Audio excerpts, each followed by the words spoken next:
Boss? Current जो periodically direction change करे, ठीक है, यानी पहला हाफ में पॉजिटिव, दूसरा हाफ में नेगेटिव। उसको एम्पलीट्यूड, टाइम एम्पलीट्यूड क्या होना चाहिए करंट का? कांस्टेंट कांस्टेंट होना चाहिए। ओके, कुछ कुछ कुछ एसी का नाम बताओ। एसी, साइनोसॉइडल एसी और saw tooth AC, triangular AC और क्या कहते हैं स्क्वायर या रेक्टेंगुलर एसी। ठीक है, हिताची, वोल्टास, ये सब भी है। चलो, अब आपका जो एसी में जो सोर्स होता है वो आपका टाइम के साथ वेरी होता है, E = E0 sin omega t होता है, इसलिए आपका करंट वेरी करता है। ठीक है, अब अरे तो मुझे ये बताइए, अपने इंडिया में फ्रीक्वेंसी एसी का क्या होता है? 50 हर्ट्ज। ठीक है, यूएस में 60 हर्ट्ज। घूमने का स्पीड अपने इंडिया में कितना है? 314 रेडियन पर सेकेंड, यानी 100 पाई, यानी 1 सेकेंड में कितना बार घूमता है? 100 50 50 फ्रीक्वेंसी है तो 50 बार घूमेगा। मूर्ख लड़की। ठीक है, ये होता है। और इस केस में हम लोग बहुत सारा डेटा वगैरह हम लोग बताते हैं। फुल साइकिल एवरेज कितना होता है? 0। साइनोसॉइडल के लिए फुल साइकिल एवरेज 0 होता है। हाफ साइकिल एवरेज कितना होता है? 2I0/π। 2I0, वाह प्रियंका आ गई तुम। 2I0/π जो रफली 0.64 I0 होता है। आरएमएस कितना होता है? I0/√2। I0/√2। कौन ज्यादा होता है, आरएमएस ज्यादा होता है कि हाफ साइकिल एवरेज ज्यादा होता है? आरएमएस ज्यादा। और I0 को हम लोग क्या कहते हैं? I0 को पीक वैल्यू, मैक्सिमम वैल्यू होता है। एक फॉर्म फैक्टर बताया था, फॉर्म फैक्टर किसका रेशियो होता है? IRMS और हाफ एवरेज, आरएमएस और हाफ साइकिल का। तो साइनोसॉइडल के लिए फॉर्म फैक्टर कितना होता है? 1.1 अप्रॉक्स। हाँ, 1.1 होता है। ठीक है, इलेक्ट्रोप्लेटिंग और इलेक्ट्रोलाइसिस में हम लोग कौन सा करंट यूज करते हैं, एसी या डीसी? डीसी। याद रखिएगा, एसी में इलेक्ट्रोप्लेटिंग और इलेक्ट्रोलाइसिस नहीं होता है। एसी को डीसी में कन्वर्ट कर सकते हैं क्या? हाँ, यस सर। तो एसी को डीसी में कन्वर्ट करने के लिए क्या यूज करते हैं हम लोग? रेक्टिफायर। और डीसी को एसी में इन्वर्टर्स। कौन से वोल्टेज को अप और डाउन किया जा सकता है, स्टेप अप और स्टेप डाउन, एसी को कि डीसी को? एसी। कौन करता है up down? Transformer. Part 1, part 2, part 3, ये सब ट्रांसफॉर्मर, एज ऑफ अल्ट्रॉन। ठीक है, ये सब अपन देखें। और हाँ, एक एसी है और एक डीसी है, दोनों को सुपर इम्पोज कर दिए। एक एसी और एक डीसी है, सुपर इम्पोज कर दिए। तो एसी में मान लो I1 है और डीसी में I2 है, तो पीक वैल्यू कितना होगा? I1 + I2। Full cycle average कितना होगा? I1 जो डीसी वाला पार्ट है। Half cycle average I1 + 2I2/π।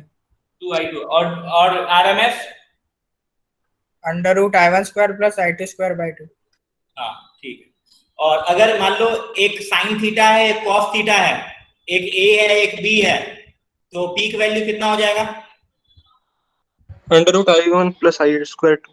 हाँ, तो उस केस में पीक वैल्यू होगा A² + B² का अंडर रूट। ठीक है, आरएमएस को कैसे डिफाइन करते हैं?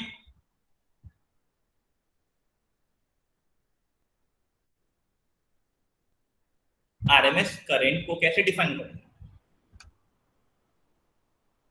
आरएमएस को और क्या बोल सकते हैं? आरएमएस को और क्या बोलते हैं?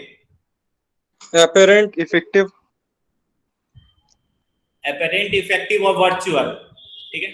और अगर मान लो एसी सर्किट में हम लोग डीसी एमीटर लगा दिए तो रीडिंग क्या होगा?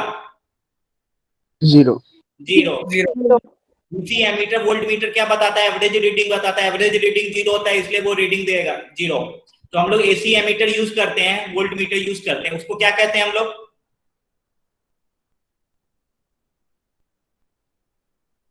AC hot wire ammeter instrument, hot wire instrument कहते हैं। वो कौन सा डेटा बताता है? RMS value. RMS value. आपको बताया मैं, जब भी कुछ नहीं क्वेश्चन में दिया हुआ है उसको आरएमएस मान के सॉल्व करने का। अपने घर में 220 वोल्ट आता है, वो कौन सा वोल्टेज होता है? RMS, RMS। तो पीक वैल्यू कितना है उसमें? 311, 311। ठीक है, ये ऐसा है। और आरएमएस को कैसे डिफाइन करते हैं? कोई भी रेजिस्टेंस है आर, तो उसमें एसी करंट फ्लो हो रहा है, तो टी टाइम पीरियड में जितना भी हीट प्रोड्यूस हुआ, सेम टाइम में डीसी करंट कितना सप्लाई करें so that same heat produce हो, तो वो डीसी करंट को ही आरएमएस कहते हैं। आरएमएस का फुल फॉर्म होता है रूट मीन स्क्वायर, यानी स्क्वायर करो, एवरेज लो, फिर रूट ले लो। ठीक है, चलिए अब आज की सभा यहाँ पे प्रारंभ होती है। ठीक है, चलिए तो पहले हम लोग वो हाफ साइकिल, फुल साइकिल, मुझे ये बताओ फुल साइकिल एवरेज कोई भी एसी हो 0 होगा कि नहीं होगा? होगा, होगा। क्योंकि बेसिक डेफिनेशन ही होता है कि पहले हाफ साइकिल में पॉजिटिव, दूसरे हाफ साइकिल में नेगेटिव। तो ये सिंबल मतलब क्या होता है? Average, average. ठीक है, तो ये क्या लिखते हैं? I D T upon D T. तो इसको आप ऐसे भी लिख सकते हैं, area under I T graph, current versus time graph versus time, ये ऐसा है। फुल साइकिल एवरेज लेना रहता है तो कहां से कहां तक इंटीग्रेट करते हैं? 0 से T, और हाफ साइकिल में 0 से T/2 तक। वहीं पे आरएमएस के लिए हम लोग क्या करते हैं? आई स्क्वायर का एवरेज निकालते हैं, फिर अपन रूट ले लेते हैं, उससे आरएमएस आ जाता है। ठीक है, चलिए ये सब हम लोग बहुत देख लिए। अब हम लोग, हाँ, तो साइनोसॉइडल का डेटा हम लोग देख लिए थे। आज हम लोग अलग अलग एसी का डेटा देख लेंगे, बस उसका डेटा देखेंगे, बाकी उसके बारे में डिटेल से नहीं पढ़ेंगे। चलिए, तो पहला जो है आपका सॉ टूथ एसी। ठीक है, बहुत सारी चीजें हम लोग को पढ़ना है फटाफट। चलिए, तो ज्यादा बकवास ना करते हुए हम लोग लाइन पे आ जाते हैं। ये करेंट है, ये टाइम। सॉ टूथ एसी आपको बताया था, ये ऐसा होगा, कुछ इस टाइप का होता है। ये मान लो आई नॉट है, ठीक है, ये T/2 है, ये T ऐसे, ये नीचे माइनस आई नॉट है। Find full and half cycle average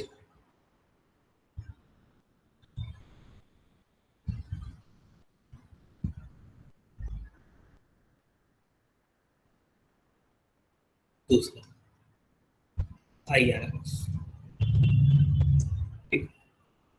तो पहला फुल साइकिल एवरेज बोलेगा निकालने, फुल साइकिल। तो फुल साइकिल में, फुल साइकिल तो देख के ही बोल देंगे 0 होगा, कुछ करने का जरूरत है क्या? नहीं। नो सर, क्योंकि ये प्लस है, ये माइनस है, तो वो कैंसिल हो जाएगा, तो उसमें कुछ करेंगे नहीं, वो 0 बोलेंगे। हाफ साइकिल का बोलेगा, हाफ साइकिल में 0 होगा क्या? नहीं। नहीं। तो हाफ साइकिल का एवरेज निकालेंगे, तो ये तो स्ट्रेट लाइन है, तो इसका एरिया तो इजीली निकाल सकते हैं, हाँ कि ना? हाँ सर। हाँ, तो यहाँ पे हम लोग इंटीग्रेट वगैरह नहीं करेंगे, एरिया लेंगे। तो ये क्या दिख रहा है, कैसा डायग्राम दिख रहा है? Triangle, triangle. ठीक है, तो ट्रायंगल का एरिया कितना होगा? Half base into height. Base कितना है? T/2, और हाइट कितना है? I not. और सिंस हाफ लाइफ निकालना है तो नीचे कितना टाइम से डिवाइड करेंगे? T से कि T/2 से? T/2, T/2। तो तो उससे क्या आ गया आई नॉट बाई टू। वाह, इतना आसान है, और क्या चाहिए जिंदगी में, बोलो। ठीक है, तो यानी सॉटूथ एसी का जो हाफ साइकिल एवरेज होता है वो आई नॉट बाई टू, यानी पीक बाई टू। चमका? Yes. Yes, sir. ठीक है। साइन में ऐसा एरिया क्यों नहीं निकाले? तो ये ग्राफ का एरिया अपने को नहीं आता है, गरीब इंसान है, नहीं आता एरिया, इंटीग्रेट करना पड़ा। ठीक है, ट्रायंगल में लेकिन अपने को एरिया पता है तो अपन यूज करेंगे। अब आरएमएस निकालना है। ठीक है, तो आपको बताया था मैं, जैसे आरएमएस में जैसे ये ऐसा होता है, आप इसका आरएमएस निकालिए या इसका आरएमएस निकालिए, क्योंकि आपको आई स्क्वायर का एवरेज लेना है। तो आई स्क्वायर में ये भी आपका पॉजिटिव होगा, ये भी पॉजिटिव हो जाएगा, तो ये दोनों सेम चीज है। तो अगर मान लो कोई ग्राफ ऐसा सेम रहता है, तो इसका एवरेज अगर एक्स है तो इसका भी एक्स ही होगा, हाँ कि ना? हाँ सर। और इन दोनों का एवरेज भी एक्स ही आएगा। अगर दो सब्जेक्ट में 50-50 मार्क्स है तो एवरेज भी क्या होगा? 50 ही होगा। तो आरएमएस टी का निकालो या टी बाई टू का निकालो, दोनों सेम आएगा। ठीक है, तो यहाँ पे ज्यादा हम लोग टाइम वेस्ट ना करते हुए, तो सेम लॉजिक से इस केस में भी आप देखिएगा। तो आप इसका आरएमएस निकालिए, इन दोनों का आरएमएस निकालिए या इंडिविजुअल आरएमएस निकालिए, सेम ही आएगा। तो हम लोग क्या करेंगे, 0 से t बाई टू का आरएमएस निकाल देंगे। 0 से t बाई टू, 0 से t बाई टू का आरएमएस होगा, वही इसका भी आरएमएस होगा। ठीक है, क्योंकि स्क्वायर करेंगे तो एक ऐसा हो जाएगा, निगेटिव रहेगा नहीं, एक ऐसा हो जाएगा। तो आप देखने से नहीं लग रहा है कि इसका वैल्यू सेम आएगा, हाँ कि ना? हाँ सर। तो हम लोग क्या करेंगे, 0 से t बाई टू का आरएमएस निकालेंगे। लेकिन यहाँ पे आई स्क्वायर का निकालना है, तो आई स्क्वायर के लिए आपको क्या करना होगा, इंटीग्रेट करना है। ठीक है, तो सबसे पहले ये 0 से t बाई टू में ये कैसा डायग्राम है, स्ट्रेट लाइन है कि नहीं है? है। हाँ, और स्ट्रेट लाइन भी ओरिजिन से पास हो रहा है। तो जब भी कोई लाइन स्ट्रेट लाइन ओरिजिन से पास होता है, उसका इक्वेशन क्या होता है, y equal to M X plus C नहीं होता है, क्योंकि ओरिजिन से पास हो रहा है तो सी 0 होगा। तो इस करंट का इक्वेशन क्या होगा, तो y equal to M x, और m क्या होता है, स्लोप। स्लोप मतलब tan थीटा। तो ये मान लो थीटा है, तो tan थीटा इक्वल टू क्या होता है, परपेंडिकुलर अपॉन बेस। तो परपेंडिकुलर कितना है, आई नॉट, और बेस कितना है, t बाई टू। यानी और y equal to M x, तो y एक्सिस पे क्या है, करंट है, m मतलब स्लोप, स्लोप मतलब tan थीटा, tan थीटा मतलब परपेंडिकुलर अपॉन बेस, परपेंडिकुलर मतलब आई नॉट, बेस मतलब t नॉट बाई टू। किसी को भी कोई डाउट है? No sir. तो y No, equal to sir. M x, और x एक्सिस में क्या है, टाइम है, तो उससे आ गया i equal to 2 I naught by T into T. ये current as a function of time आ गया। अगर आप लोग कल क्लास आए होंगे तो i इक्वल टू 3t ऐसा क्वेश्चन दिया था कि नहीं दिया था? और 1 हाँ से सर। 3 सेकेंड का आपको आरएमएस निकालने बोला था, जो आपको आया था √39, याद है? Yes sir. Yes, sir. तो इस केस में भी आप देखिएगा तो i as a function of time आ गया। ठीक है, तो मुझे बताओ आई स्क्वायर का वैल्यू निकालो, एवरेज निकालो। ठीक है, यानी आई स्क्वायर का एवरेज कहां से कहां तक बोला हूं मैं, 0 से t बाई टू का, ठीक है, अपॉन t बाई टू। ठीक है, तो आई स्क्वायर डी टी। ठीक, करके बताओ कितना आ रहा है। ठीक है, चलो तुम लोग भी मेहनत करो भाई। आई स्क्वायर का वैल्यू डाल दो, आई दिया हुआ है 2 I naught by T into T, उसका स्क्वायर करो, इंटीग्रेट करो, वैल्यू डालो और बताओ क्या आ रहा है। ठीक है, चलिए प्यार से सॉल्व कीजिए, एकदम आसान चीज है ये सब।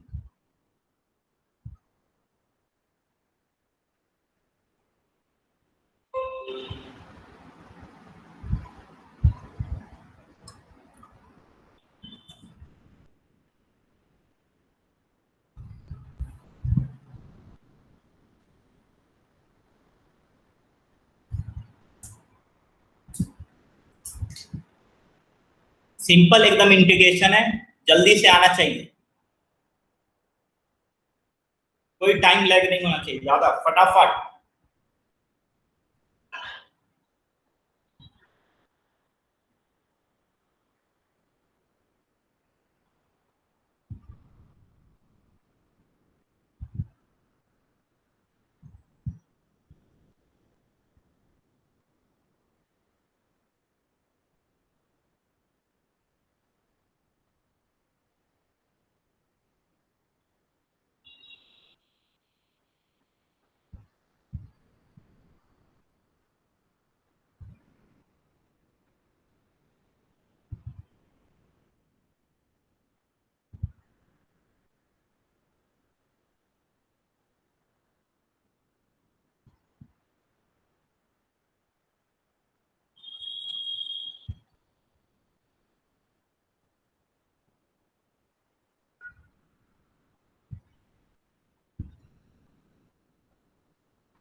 इतना टाइम लगेगा, तो इससे अच्छा तो मैं ही सॉल्व कर दूंगा भाई।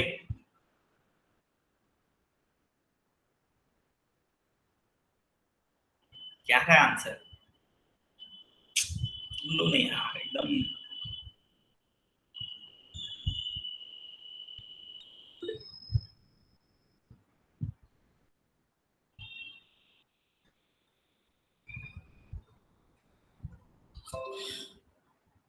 तो हमारे कुछ बंधु लोग बोले कि आया है I naught by root two R M S, ठीक है चलिए स्क्वायर किए हैं, तो two I naught by D constant है बाहर आ जाएगा, यानी वो स्क्वायर करेंगे तो फोर आई नॉट का स्क्वायर अपॉन टी स्क्वायर आएगा, बाहर आ जाएगा। अंदर में बचेगा क्या? T square D T, zero से टी बाई टू, ये टी बाई टू इधर, तो ये टू ऊपर चला जाएगा, तो एट आई नॉट का स्क्वायर अपॉन नीचे टी क्यूब आएगा, ठीक है। अब टी स्क्वायर का इंटीग्रेशन क्या होता है? पावर में एक ऐड होता है, पावर से डिवाइड हो जाता है, तो T cube by three limit डालेंगे तो टी बाई टू का होल क्यूब अपॉन थ्री आएगा, ठीक है। तो टी क्यूब बाई एट आएगा, तो आप देखिएगा ना इधर एट बाई टी क्यूब है, तो वो एट से एट कैंसिल होगा, टी क्यूब से टी क्यूब कैंसिल हो जाएगा, तो बचेगा क्या? आई नॉट का स्क्वायर अपॉन थ्री बचेगा। यानी ये R M S I square का एवरेज आया, ये आर एम एस नहीं है, इसका क्या करेंगे? रूट, अरे बाबा इसका रूट करेंगे तो आर एम एस होगा, ठीक है। इसका रूट कर देने का, तो इसका तो आई नॉट का स्क्वायर अपॉन थ्री, तो ये आपका क्या आएगा? I naught by root three. किसी को भी कोई डाउट है? No sir. नहीं। इस केस में फॉर्म फैक्टर निकालेंगे, फॉर्म फैक्टर, ठीक। तो फॉर्म फैक्टर में बताया था आपको हाफ साइकिल आरएमएस का वैल्यू अपॉन हाफ साइकिल का एवरेज, तो उससे टू बाई रूट थ्री है, ठीक। तो याद रखिएगा फुल साइकिल तो वैसे भी जीरो होता है, शॉर्ट टूथ में हाफ साइकिल का average I naught by two होता है और RMS I naught by root three आता है, ठीक है। अभी भी देखिएगा आरएमएस बड़ा ही है। चमका सब लोग को? Yes sir. चलो समझ में आ गया लोगों को, ठीक। तो ये सॉटूथ एसी हो गया। अब हम लोग रेक्टेंगुलर एसी देखेंगे। रेक्टेंगुलर, ये साइनोसॉइडल हम लोग कर लिए थे, सॉटूथ हो गया, अब rectangular AC.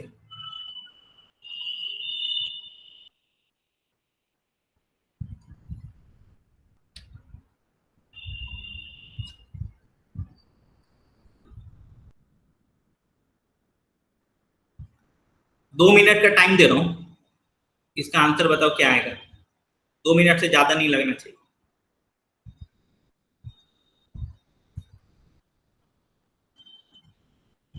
Current versus time दिया हुआ है, ठीक है, वही निकालना है। फुल साइकिल एवरेज क्या होगा, हाफ साइकिल एवरेज क्या होगा और आरएमएस कितना होगा। Time start now. Tick tock tick tock tick tock. चलिए एकदम आसान चीज है ये।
तो यहाँ पे समय समाप्त होता है आपका।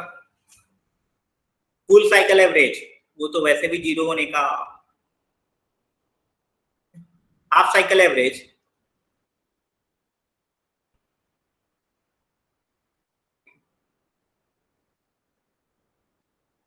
तो एरिया निकालने का, तो रेक्टेंगल में एरिया क्या होता है, L into B. Half cycle है तो टाइम से डिवाइड करेंगे तो वो T/2, तो वो I नॉट ही आएगा। यानी पीक वैल्यू और हाफ साइकिल एवरेज सेम आ रहा है। ठीक है, आरएमएस निकालेंगे तो आरएमएस के लिए आपको I चाहिए। अब देखिएगा 0 से T/2 में I कांस्टेंट है तो I equal to I naught है। ठीक है, तो आप I स्क्वायर का एवरेज भी निकालेंगे, I स्क्वायर का एवरेज, तो इंटीग्रेशन I स्क्वायर dt, तो 0 से T/2 अपॉन T/2, तो I कांस्टेंट है, बाहर आ जाएगा, तो I नॉट स्क्वायर बाहर आ गया, अंदर में dt बचा, dt का इंटीग्रेशन t होगा, लिमिट डालेंगे T/2, नीचे भी T/2 है, वो भी कैंसिल हो गया, तो ये भी I नॉट का स्क्वायर आ रहा है। तो आपका आरएमएस का जो वैल्यू होगा वो अंडर रूट I नॉट का स्क्वायर यानी I नॉट, यानी आरएमएस हाफ साइकिल एवरेज दोनों सेम आ रहा है, पीक भी वही आ रहा है। तो इस केस में फॉर्म फैक्टर बोलेगा, तो इस केस में फॉर्म फैक्टर कितना होगा, 1, दोनों को डिवाइड करके 1 आएगा। 1 ठीक है, तो इस केस में देखिएगा आपका आरएमएस और हाफ लाइफ दोनों सेम आ रहा है और पीक वैल्यू के बराबर आ रहा है। तो याद रखिएगा कभी कभी हाफ साइकिल एवरेज और पीक वैल्यू सेम हो सकता है। ठीक है, चलिए, किसी को भी कोई डाउट है इसमें? No sir. No sir. ठीक है, चलिए अगला और लास्ट, ट्रायंगुलर एसी।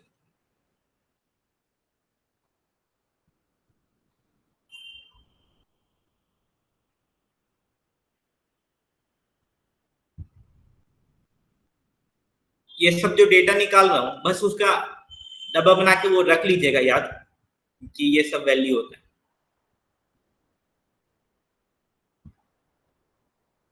ये आपका ट्रायंगुलर एसी है। ठीक है, इस केस में आरएमएस निकालिएगा ना, तो देखो इसका आरएमएस, इसका आरएमएस, इसका आरएमएस, इसका आरएमएस, सबका आरएमएस सेम होगा। तो यहाँ पे आरएमएस जो निकालेंगे वो कहां से कहां तक का निकालेंगे, तो 0 से T/4 का निकालेंगे। ठीक है, आरएमएस तो 0 से T/4 का निकाल लेंगे, तो एकदम सिमिलर है, तो जल्दी जल्दी अपन कर ही लेते हैं। ठीक है, पहले फुल साइकिल एवरेज वो आपका 0, हाफ साइकिल एवरेज, तो हाफ साइकिल में एरिया कितना होगा बोलो,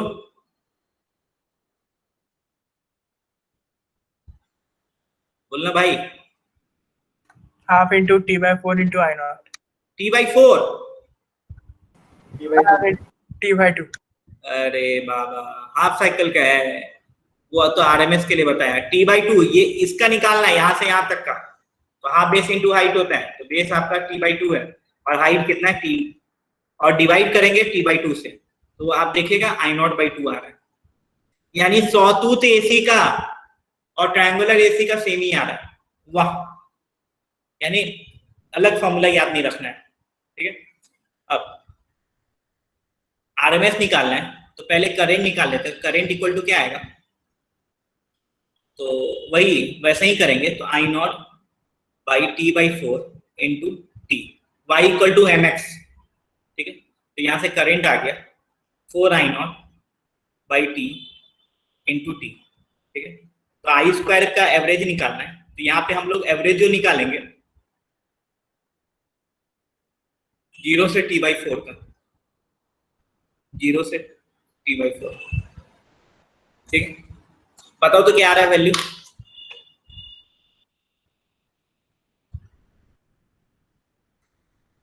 वो ट्रायंगुलर जैसा ही आ रहा है कि नहीं आ रहा है, सॉटूथ जैसा?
तो आई का स्क्वायर करेंगे तो यहाँ पे 16 आई नॉट का स्क्वायर अपॉन टी, और इधर टी बाई 4 आ रहा है, और अंदर में टी स्क्वायर टी रहेगा, तो टी स्क्वायर का 0 से टी बाई 4,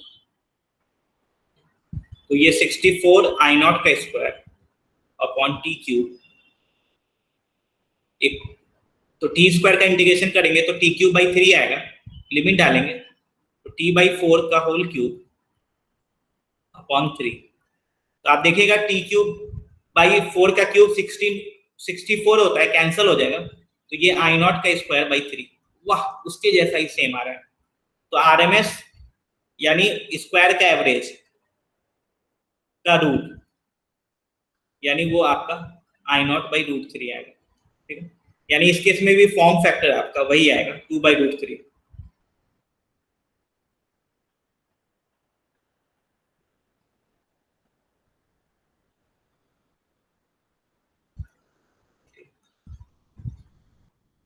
यानी आपको बहुत ज्यादा फॉर्मूला याद नहीं रखना है, साइनोसॉइडल का तो याद ही रखना है, वो तो आपको सबसे ज्यादा यूज आएगा।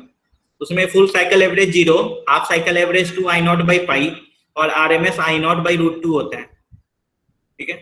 ट्रायंगुलर हो या सॉटूथ हो, दोनों में full cycle average 0, half cycle average I naught by 2 और RMS I naught by root 2 होता है। रेक्टेंगुलर एसी में full cycle average 0, half cycle average I naught, RMS भी आई नॉट, ये होता है। क्लियर है सबको? Yes sir.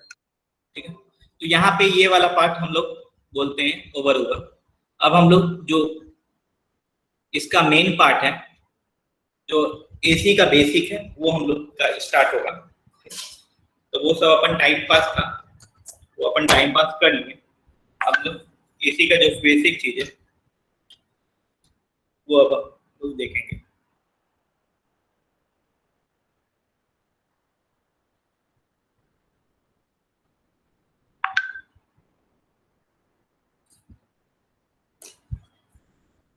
तो देखो, सबसे पहले हम लोग पढ़ते हैं इसमें फेजर डायग्राम। फेजर डायग्राम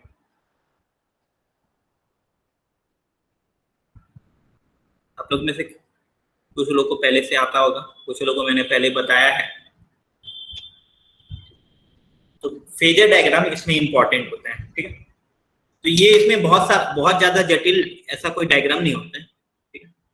तो ये डायग्राम हम लोग सीख लेंगे तब ना एसी आसान है, तो एसी का थ्योरी आजकल में कंप्लीट हो जाएगा, ठीक। तो देखिए, फेजर डायग्राम मतलब क्या होता है, वोल्टेज और करंट को, जैसे वेक्टर को हम लोग रिप्रेजेंट करते हैं ना लाइन से, जैसे ये एक्सिस है, ये एक वेक्टर है, ठीक, ये कुछ एंगल बना रहा है, तो इसका इधर कंपोनेंट कौन सा आता है? cos, तो ए cos थीटा, और ऊपर में जाता है sin थीटा, ठीक। तो ये वेक्टर को कंपोनेंट में ब्रेक करना।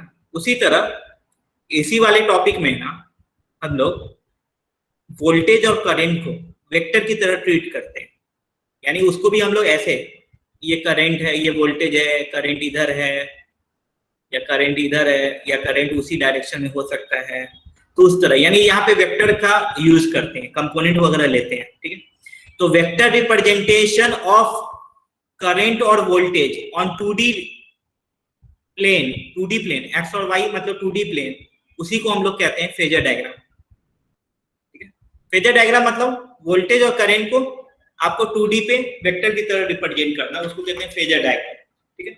जब ड्रॉ करके मैं बताऊंगा उस समय ज्यादा क्लियर होगा, अभी के लिए अंग्रेजी लिख लेते हैं अपन, ठीक है।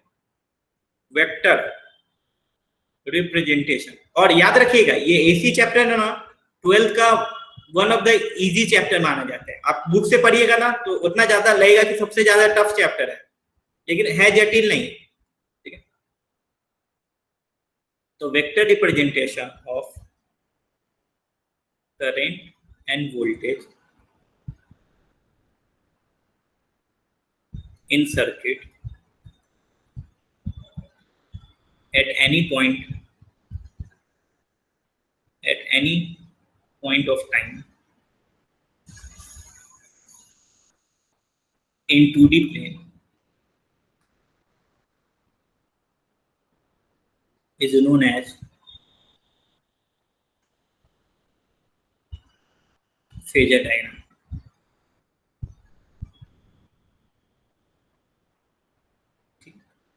करंट और वोल्टेज को वेक्टर की तरह एक्स और वाई एक्सिस में हम लोग प्लॉट करते हैं, उसी को हम लोग कहते हैं फेजर डायग्राम। ये आप लोग याद रखिएगा। अब हम लोग बहुत सारा सर्किट सीखेंगे, ठीक है। सिर्फ एसी में सिर्फ रेजिस्टेंस है, प्योरली रेजिस्टेंस है, तो वैसे सर्किट को कैसे सॉल्व करते हैं। सिर्फ कैपेसिटेंस है तो कैसे सॉल्व करते हैं, सिर्फ इंडक्टर है तो कैसे सॉल्व करते हैं। फिर नेक्स्ट क्लास में हम लोग देखेंगे कि इंडक्टर कैपेसिटेंस दोनों है, या आरएल सर्किट है या आरसी सर्किट है, तो कैसे सॉल्व करेंगे, एलसीआर सर्किट कैसे सॉल्व करेंगे। चलिए बारी बारी से हम लोग देखेंगे, ठीक है। एकदम प्यार से आप लोग समझिएगा। तो पहला आपका जो स्टार्ट होता है first circuit, first purely resistive circuit, purely resistive circuit. तो करंट इलेक्ट्रिसिटी में प्योरली रेजिस्टिव सर्किट हम लोग सॉल्व किए थे, लेकिन वो डीसी सर्किट था। लेकिन अभी हम लोग पढ़ेंगे क्या, एसी सर्किट, ठीक है। एसी में करंट फ्लक्चुएट, वोल्टेज फ्लक्चुएट होता है, तो उसको कैसे हम लोग हैंडल करेंगे, ठीक है। तो ये आपका एक सिंपल सा सर्किट हम लोग बना दिए, और आपको बताया मैं एसी सर्किट में जो वोल्टेज सोर्स होगा ये ऐसा गोला के अंदर साइन का ग्राफ टाइप का दिखेगा। ये आपका एसी सोर्स है, ये आपका रेजिस्टेंस है, ठीक। ये ई है, और ई आपका जनरली हम लोग ई नॉट साइन ओमेगा टी मानते हैं, ठीक है। ओमेगा एंगुलर फ्रीक्वेंसी होता है, टाइम पीरियड क्या होता है 2 पाई बाय ओमेगा, फ्रीक्वेंसी क्या होता है ओमेगा बाय 2 पाई, ठीक है। ये वोल्टेज है, ये वोल्टेज फ्लक्चुएट हो रहा है, इसकी वजह से करंट सर्किट में फ्लक्चुएट हो। तो मान लो कि किसी भी टाइम टी पे करंट ऐसा है, ठीक है। देखो केवीएल, किरचॉफ वोल्टेज लॉ हर जगह एप्लीकेबल है, तो केवीएल लगाने का, ठीक है। तो माइनस आई आर, तो मान लो रेजिस्टेंस में लॉस हो रहा है, तो कहीं ना कहीं गेन हो रहा होगा, वो वोल्टेज सोर्स में गेन हो रहा है, तो यहाँ से आई आर इक्वल टू क्या आया, ई आया, ठीक है। तो आई इक्वल टू क्या आया, ई बाई आर आ गया, ठीक है। ई क्या था, E naught sine omega T था अपॉन आर, ये ऐसा। ई नॉट बाई आर को हम लोग आई नॉट लिख रहे हैं, ठीक है। यानी रेजिस्टेंस में अगर वोल्टेज ई नॉट साइन ओमेगा टी होता है, तो करंट कितना होता है, I naught sine omega T, ठीक है। ई नॉट को हम लोग क्या कहते हैं, peak value of voltage, I naught को peak value of current, peak value of current, ठीक है। तो यानी पीक वैल्यू ऑफ करंट अगर निकालना है तो वो कैसे निकालेंगे, तो I naught equal to peak value of current equal to peak value of voltage upon resistance R, ठीक है। बाकी अगर जो वोल्टेज है वो तो ई नॉट से आई नॉट आ जाएगा, और ई नॉट के बाद जो भी टर्म है साइन ओमेगा टी, तो करंट में भी वही टर्म आ रहा है, ठीक है। ये ऐसा आ रहा है, और आप लोग को वैसे ये इससे रिलेटेड नहीं है, बस ऐसे ही बोल रहा हूं मैं। ये आपको बताया था मैं, ये कैसे आया था, लूप घूमता है, फ्लक्स चेंज होता है। उसमें जो ई नॉट था वो क्या था, ई नॉट क्या था, किसकी जगह ई नॉट लिखे थे, 4 टर्म था उसमें, N B omega S, N number of turns, B magnetic field, omega घूमने का फ्रीक्वेंसी या angular frequency, S area of the loop, ये होता था। ये ऐसे in general question, general knowledge के लिए आइए, ठीक है। तो रेजिस्टेंस में हम लोग देखें कि आपका अगर वोल्टेज ई नॉट साइन ओमेगा टी रहता है,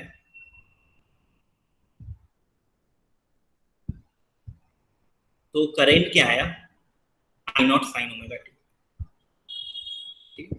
जब वोल्टेज ई नॉट साइन ओमेगा टी रहता है तो करंट आया आई नॉट साइन ओमेगा टी, और आई नॉट क्या था,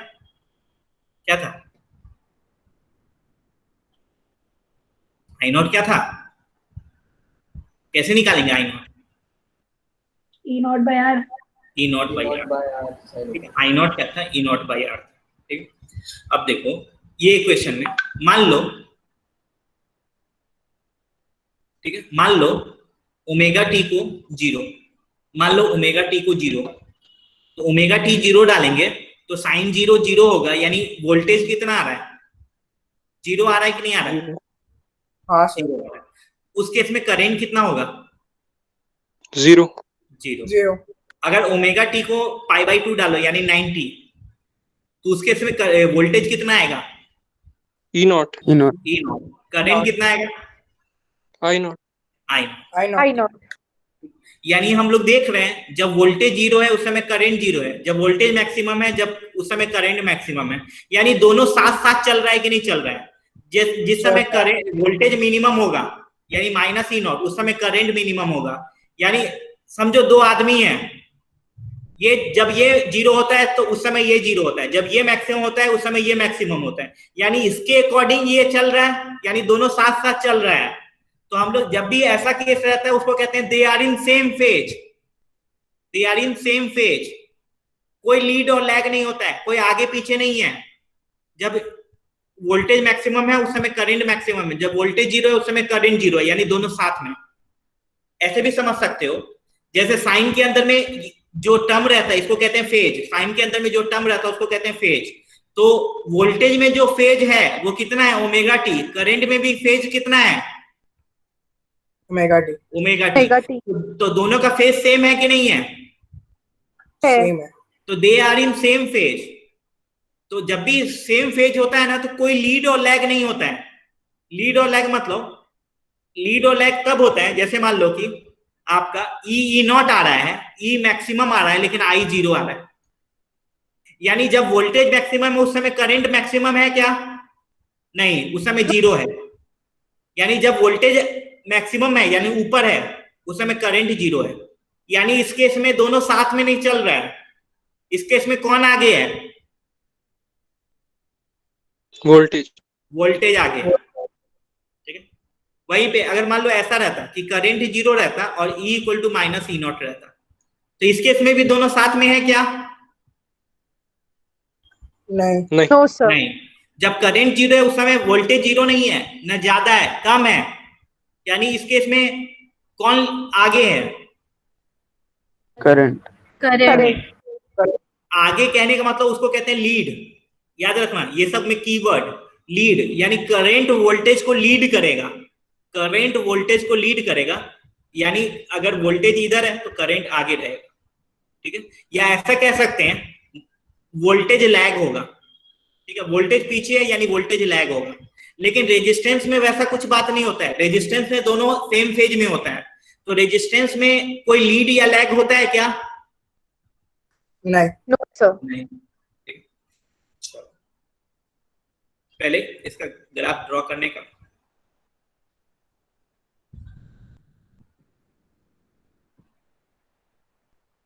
with respect to time, sine का ग्राफ है। यस, ठीक है। करंट का भी ग्राफ साइन वाला है।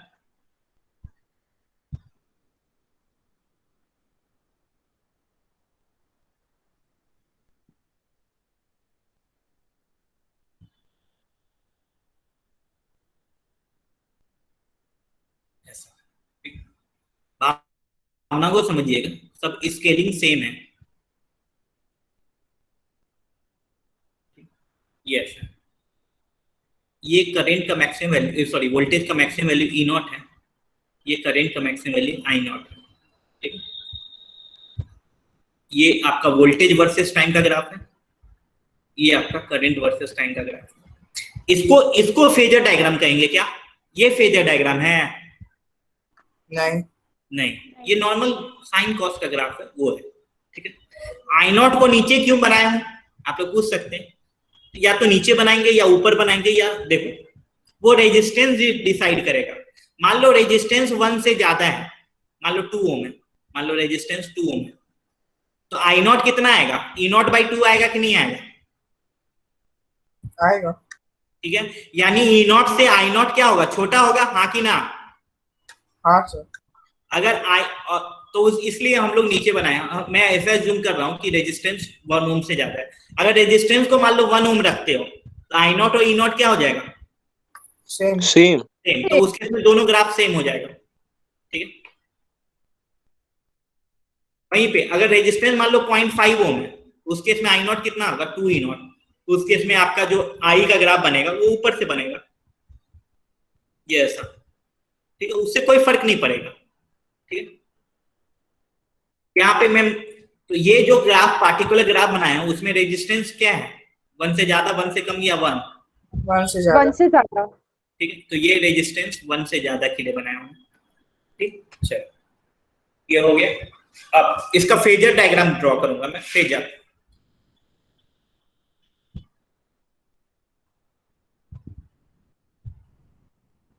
पहले लिख देता हूं मैं।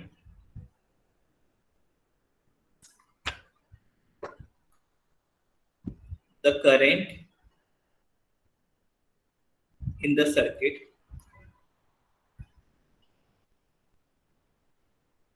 and PD across resistance, PD across resistance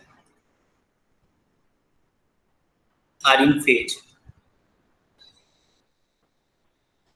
are in phase. No lead or lag between V and I when current reaches its maximum or minimum value. Voltage also reaches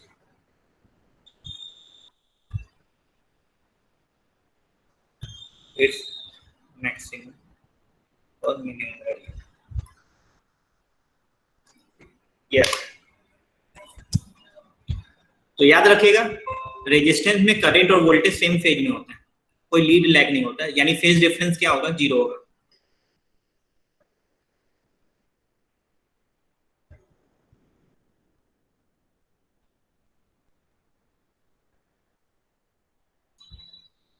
तो आपका ई था E naught sine omega T और आई था आई naught sine omega T, ये ऐसा था। तो देखिए, मान लो जो पीक वैल्यू ई नॉट है वो ये लेंथ है, और इसमें ये एंगल कितना है, ओमेगा टी है, ये एंगल ओमेगा टी है। तो यहाँ पे ये एंगल ओमेगा टी मान लो और ये ई नॉट है। तो कौन सा कंपोनेंट साइन वाला होगा, वर्टिकल वाला या हॉरिजॉन्टल वाला? वर्टिकल। वर्टिकल। वर्टिकल। यानी ये फेजर का vertical component instantaneous velocity value बताएगा। इंस्टेंटेनियस वैल्यू मतलब ई नॉट साइन ओमेगा टी बताएगा। तो यानी पीक वैल्यू मान के वो लाइन का लेंथ ड्रॉ कर लो, और अंदर में जो एंगल है वो फेज मान के वो लाइन ड्रॉ कर लो, उसका वर्टिकल कंपोनेंट तुमको इंस्टेंटेनियस वैल्यू ऑफ वोल्टेज बताएगा। अब आपको करंट का फेजर बनाना है, तो करंट का भी फेजर मैं इसी लाइन पे बनाऊंगा। ठीक है, इसी लाइन पे बना रहा हूं।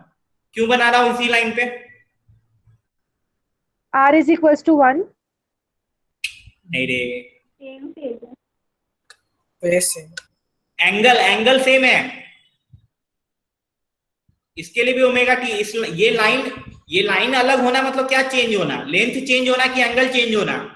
एंगल। एंगल सेम है, इसलिए मैं उसी लाइन पे ड्रॉ कर रहा हूं। हाँ, ये लेंथ अगर डिफरेंट है यानी एम्पलीट्यूड डिफरेंट है, तो अभी बताया मैं एम्पलीट्यूड मैंने आई नॉट को कम माना था कि ज्यादा माना था? कम। कम। तो आई नॉट को इतना ही लंबा बनाऊंगा। ठीक है, तो ये आपका इसका प्रोजेक्शन, ये आपका आई नॉट साइन है। आपको पता है मैं आर आपका 1 मतलब आर का वैल्यू मैंने 1 से ज्यादा लिया है, इसलिए अगर आर का वैल्यू 1 से कम रहता तो ऊपर की तरफ और थोड़ा बड़ा बनता। यानी ये फेजर डायग्राम है, करंट और वोल्टेज दोनों सेम फेज में है, यानी दोनों का एंगल सेम है। ठीक है, तो याद रखिएगा फेजर डायग्राम में करंट और वोल्टेज सेम लाइन में ड्रॉ होता है। ठीक,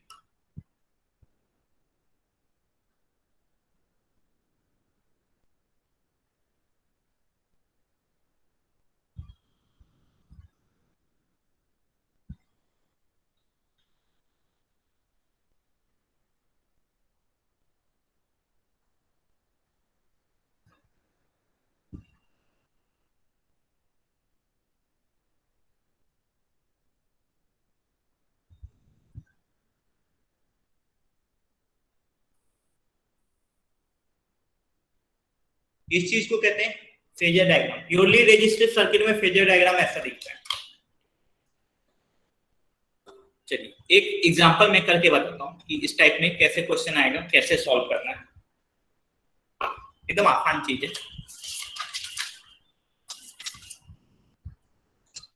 एग्जांपल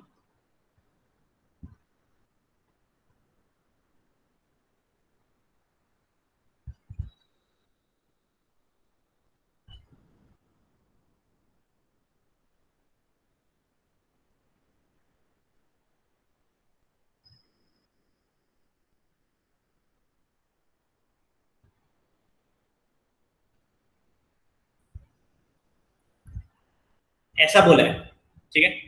सबसे पहले तुम क्या करो, पीक वैल्यू निकाल लो। आपको बताया था मैं, आई नॉट इक्वल टू क्या होता है, E naught by E R. naught by E naught by E R. naught by R. वोल्टेज का पीक वैल्यू कितना है, 4. 4. 4, और आर का वैल्यू 2 है, तो यानी करंट का पीक वैल्यू ये आ गया। तो करंट, तो आई इक्वल टू क्या होता है, आई नॉट।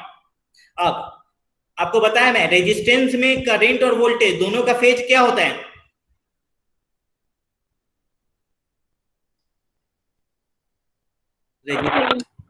रेजिस्टेंस में क्या होता है, करंट और वोल्टेज का फेज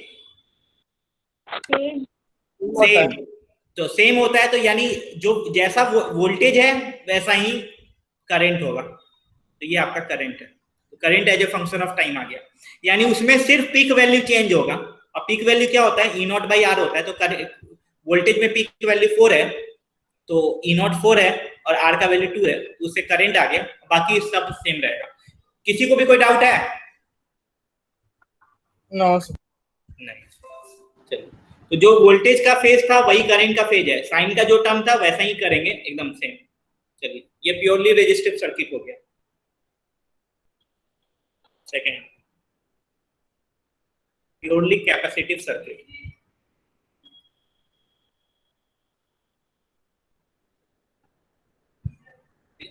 आपका इसमें कैपेसिटर है,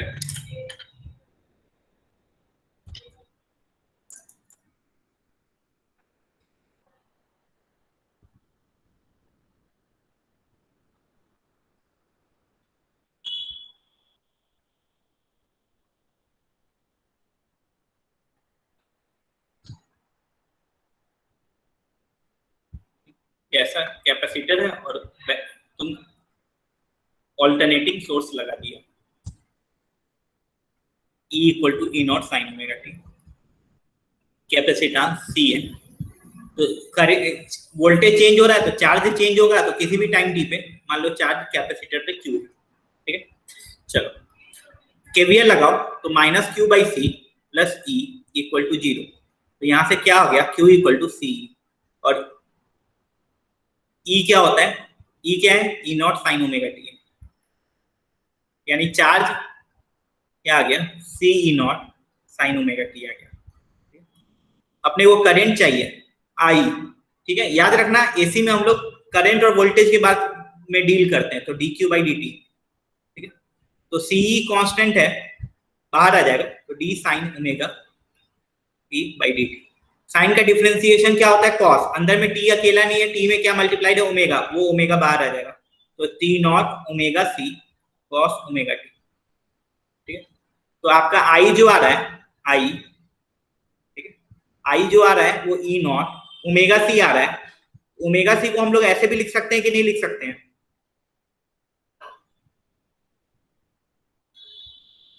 ऊपर ओमेगा सी है, उसको 1 बाई ओमेगा सी नीचे करके लिख सकते हैं कि नहीं लिख सकते हैं, ठीक है। Yes, sir. अब ये आ गया कॉस ओमेगा टी, ठीक है। ये 1 बाई ओमेगा सी को कहते हैं हम लोग X C, 1 by omega C को कहते हैं एक्स सी। सी यहाँ पे फुटर में है, ये एक्स इंटू सी नहीं है, ठीक है। जैसे टाउ सी होता था ना, टाउ एल होता था, तो ये एक्स सी है, तो यानी इंडक्टर में क्या आएगा, एक्सएल आएगा, ठीक है। एक्सएल, डबल एक्सएल, वो सब आएगा। तो ई नॉट बाई एक्स सी। अब ये कॉस ओमेगा टी आ रहा है। आप लोग थोड़ा सोच के बताइए कौन लीड करेगा, कि दोनों सेम फेज में है, करंट और वोल्टेज सेम फेज में है क्या? नहीं. नहीं. नहीं। नहीं. कैसे कह रहे दीवान, कैसे नहीं? यहाँ पे ओमेगा टी है, ये भी ओमेगा टी है, फेज तो सेम होना चाहिए। सर ट्रिग्नोमेट्री फंक्शन अलग है। ओ माय गॉड, ऐसा? तो इसमें कौन लीड करेगा? हेलो। वोल्टेज। ठीक है, आप लोग देखिए और बताइए कौन लीड करेगा। Sir current current. अरे तुम मत बोलो, समझा? तुमको एकदम मूर्ख इंसान है तो।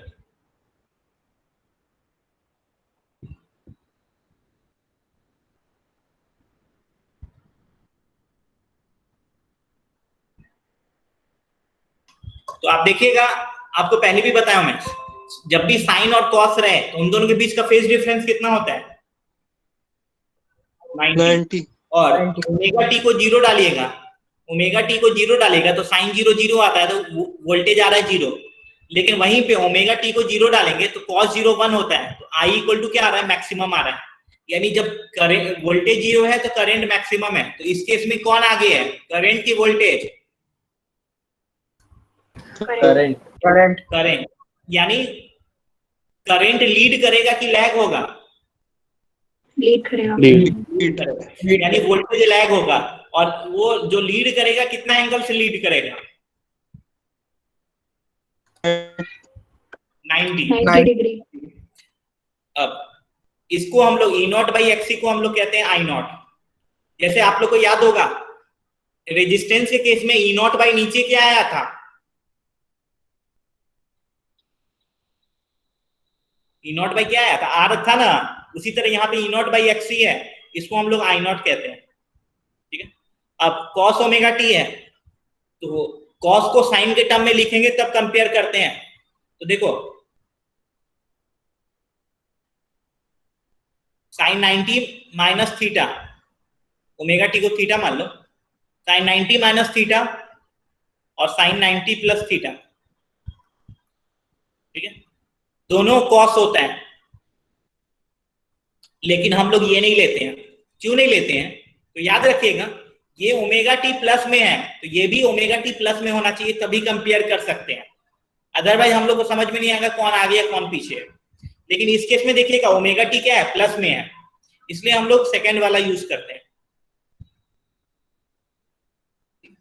कंपेयर करने के लिए।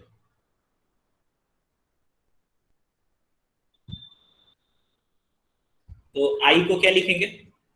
Sign omega T plus 90। 90 लिखिए, पाई बाई 2 लिखिए, दोनों सेम चीज। अब कंपेयर कीजिए, तो वोल्टेज में अंदर में जो फेज है ओमेगा टी है, लेकिन करंट के अंदर में जो फेज है ओमेगा टी प्लस 90 है। तो देखने से ही लग रहा है कौन आगे है? करंट। करंट। करंट आ गया। कितना आ गया? 90 डिग्री आ गया। ठीक है, तो ये कैपेसिटर में यानी कौन लीड करता है? करंट। कैपेसिटर बोले तो सी से स्टार्ट होता है, तो याद रखिएगा कैपेसिटर यानी करंट, यानी इंडक्टर में क्या होगा? वोल्टेज।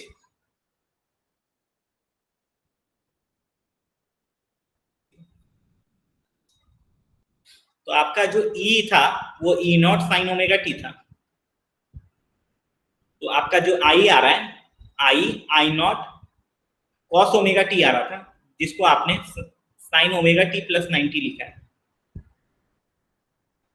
ठीक है, यहाँ पे आई नॉट जो है, तो उस केस में रेजिस्टेंस के केस में I naught E naught by R था, यहाँ पे आई नॉट क्या है? E naught by XC. XC. ठीक है, तो आप देखिएगा वो ई नॉट बाई आर था, ये ई नॉट बाई एक्सी है, यानी एक्सी का यूनिट क्या होगा?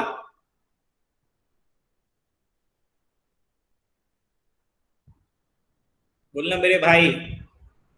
ओम। ओम। सेम तो है रे, वहां पे ई नॉट बाई आर था, यहाँ पे ई नॉट बाई एक्सी है। करेंट ही बता रहा है, सब चीज सेम है। तो एक्सी का सबसे पहले एक्सी को हम लोग कहते हैं क्या है? एक्सी को कहते हैं capacitive reactance. Capacitive reactance, reactance मतलब रेजिस्टेंस की तरह ही होता है कैपेसिटिव रिएक्टेंस, लेकिन ये कैपेसिटर की वजह से इसलिए इसको कैपेसिटिव रिएक्टेंस कहते हैं। ठीक है, इसका यूनिट क्या होता है? ओम। ठीक है, याद रखने का, कैपेसिटिव रिएक्टेंस ओम होता है। और एक्सी हम लोग किसकी जगह लिखे थे? किसी को याद है एक्सी किसकी जगह लिखे थे हम लोग? 1/ωc। 1/ωc, ठीक है। यानी एक्सी का फॉर्मूला होता है 1/ωc, ठीक है।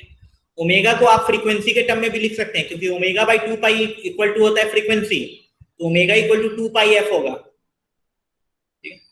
यानी 1 बाई आप फ्रीक्वेंसी के टर्म में भी लिख सकते हैं ये, ठीक है। तो एक्सी को हम लोग क्या कहते हैं? बोलो ना रे। Capacitive reactance.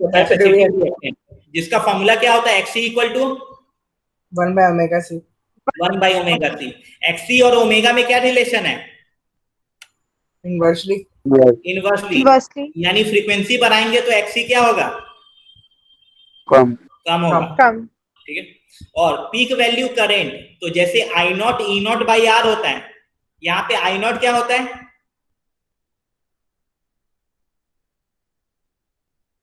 E0/XC। E0 by XC. और कैपेसिटिव रिएक्टेंस का यूनिट क्या होता है? ओम। ओम, ठीक। चलिए, ये आप लोग को चमक गया। इसका ये ग्राफ बना लेने का। तो वोल्टेज आपका साइन का ग्राफ है, ठीक है, यस। तो ये करंट जो है, इससे आप देखिएगा 90 प्लस ओमेगा टी यानी कॉस थीटा आएगा। तो कॉस का ग्राफ आपका ऐसा दिखता है।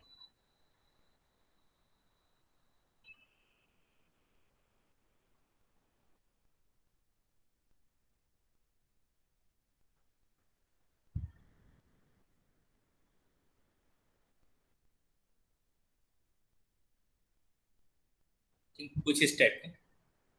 ये आपका आई नॉट है, ये आपका ई नॉट है। तो आप देखिएगा ना, जब वोल्टेज 0 था उस समय करंट क्या था?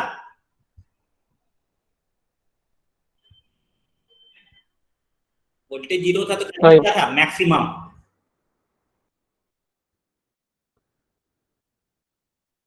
तो आपका ये ईएमएफ वर्सेस टाइम का ग्राफ हुआ, और ये करंट वर्सेस टाइम का ग्राफ हुआ।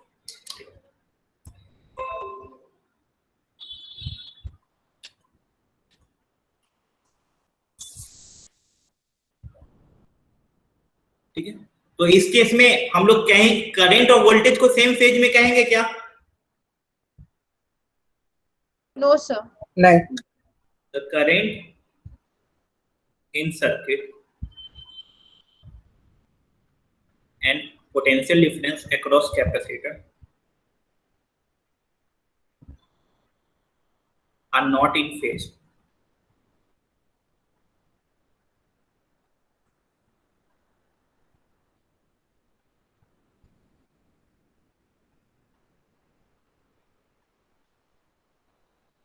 ठीक है। तो इस केस में current leads voltage by pi by 2, और वोल्टेज लैग्स करंट बाई पाई।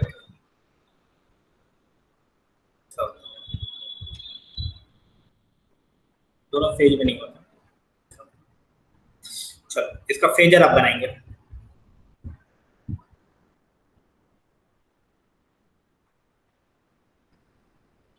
तो आपको पता था कि जो ई था वो E naught sine omega T था। आई क्या था? वो I naught sine omega T plus 90, यानी करंट से 90 डिग्री ज्यादा, सॉरी वोल्टेज से 90 डिग्री ज्यादा। तो ये मैंने ई नॉट बनाया, ये ओमेगा टी है, इसका ये वाला प्रोजेक्शन ई नॉट साइन ओमेगा टी। मुझे बताओ करंट किधर ड्रॉ करूंगा मैं? करंट का लाइन कौन से कोऑर्डिनेट में? फर्स्ट, सेकंड, थर्ड, फोर्थ, किधर? बोलो। सेकंड। इससे 90 डिग्री ज्यादा होना चाहिए, तो 90 डिग्री ज्यादा, यानी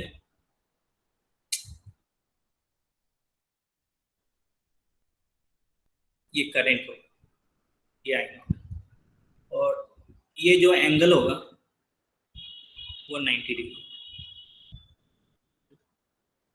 तो आप इसमें प्रोजेक्शन लीजिएगा तो ये आई नॉट कॉस ओमेगा टी आएगा, क्योंकि ये ओमेगा टी है तो ये 90 माइनस ओमेगा टी होगा, तो ये ओमेगा टी हो जाएगा, तो इसका इधर कंपोनेंट कॉस आएगा।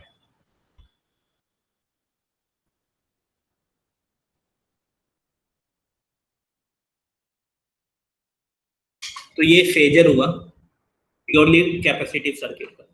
किसी को भी कोई डाउट है?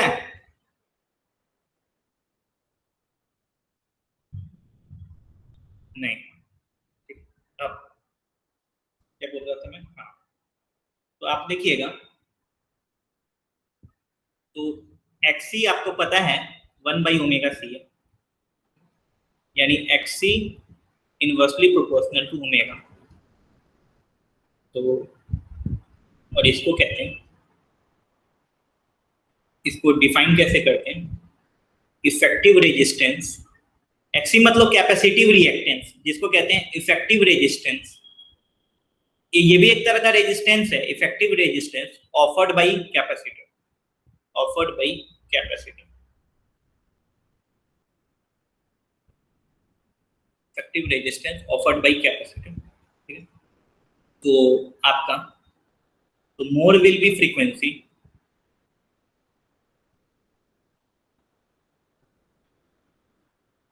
Laser will be XC। Frequency जितना ज्यादा बढ़ाते जाइएगा, आपका जो कैपेसिटिव रिएक्टेंस है वो उतना ज्यादा कम होता जाएगा।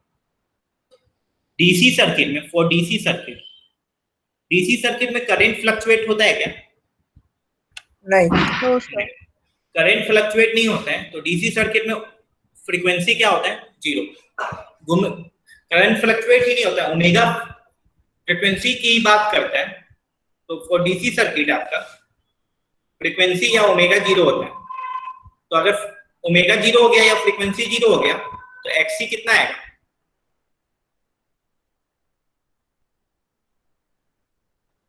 बोलो। Infinity. इन्फिनिटी। राइट। ठीक है, यानी डीसी सर्किट में कैपेसिटर कैसा बिहेव करता है? ब्रोकन सर्किट की तरह। तो ये तो आपको बताया हूं मैं कि डीसी सर्किट में कैपेसिटर को एक बार थोड़ा पूरा चार्ज हो जाएगा, एक बार कैपेसिटर डीसी सर्किट में पूरा चार्ज हो जाएगा, उसके बाद कुछ चार्ज फ्लो होता है क्या? नहीं।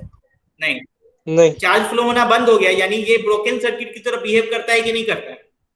करता है। तो ब्रोकन सर्किट का रेजिस्टेंस क्या होता है? 0 होता है कि इनफाइनाइट होता है? इनफाइनाइट। ठीक है, तो फॉर डीसी यानी फ्रीक्वेंसी 0 है तो कैपेसिटिव रिएक्टेंस इनफाइनाइट होता है, यानी इट ऑफर इनफाइनाइट रेजिस्टेंस।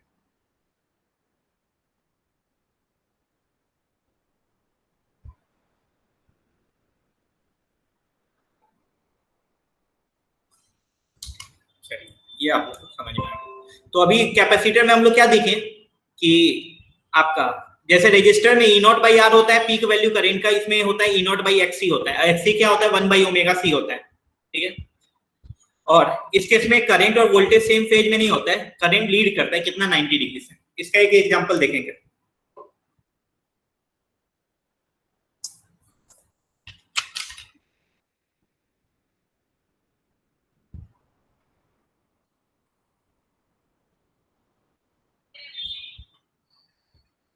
आप लोग सुनिए एकदम अच्छे से, अभी तक आराम के दिन है आपके।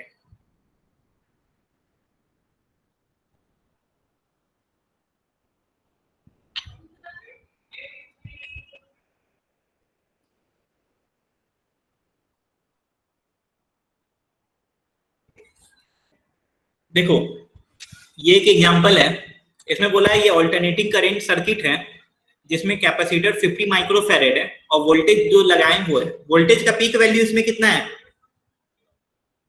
40। 40. ओमेगा कितना है इसमें? 1000। 1000।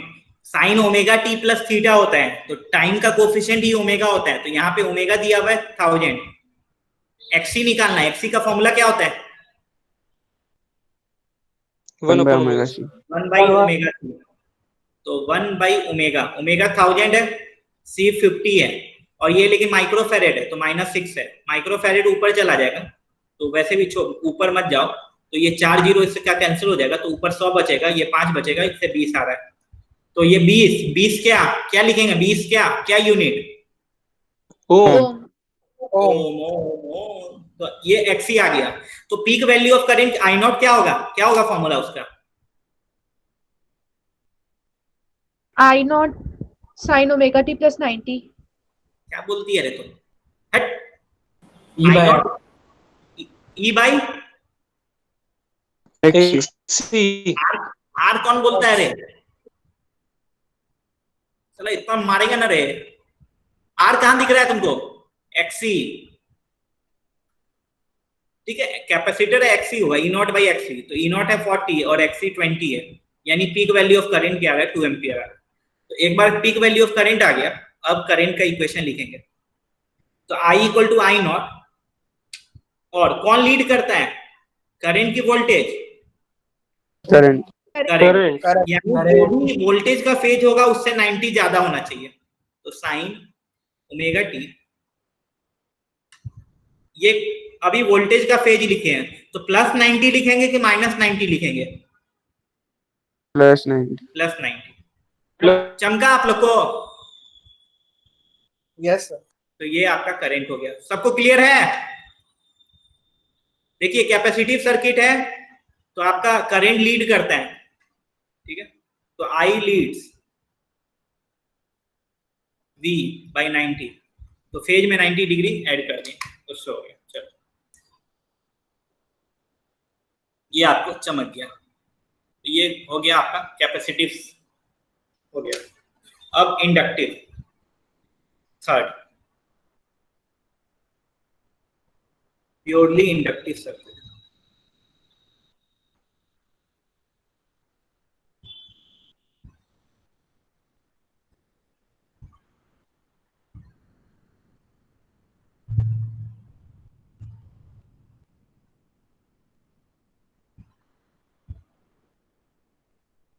ये L है, ये E equal to E naught sine omega T,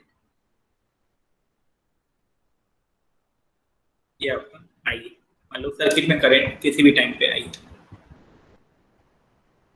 चलो तो आपको बताया मैं क्या होता है, ये minus L D by D T plus E equal to 0, तो L D by D T equal to E, तो डी आई इक्वल टू